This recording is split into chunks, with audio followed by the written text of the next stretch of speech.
Hello guys, in this video I am going to show you how to delete your account on the Bitmoji application.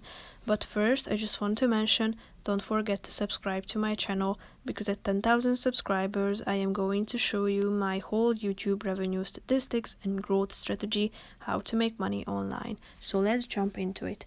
First of all, open the application on your phone. Then you should tap on the settings icon that you can find in the upper right corner of the screen. Now scroll down till you find the My Data section and tap on it. As you can see at the bottom of the screen, there is this Delete Account button. Tap on it, and if you are ready to delete your Bitmoji account, just simply click on the Delete button.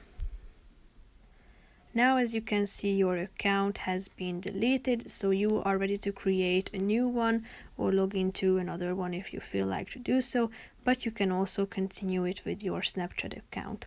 So that's pretty much it for this video. I hope you found it helpful. If you did, consider subscribing and see you in the next video. Bye bye.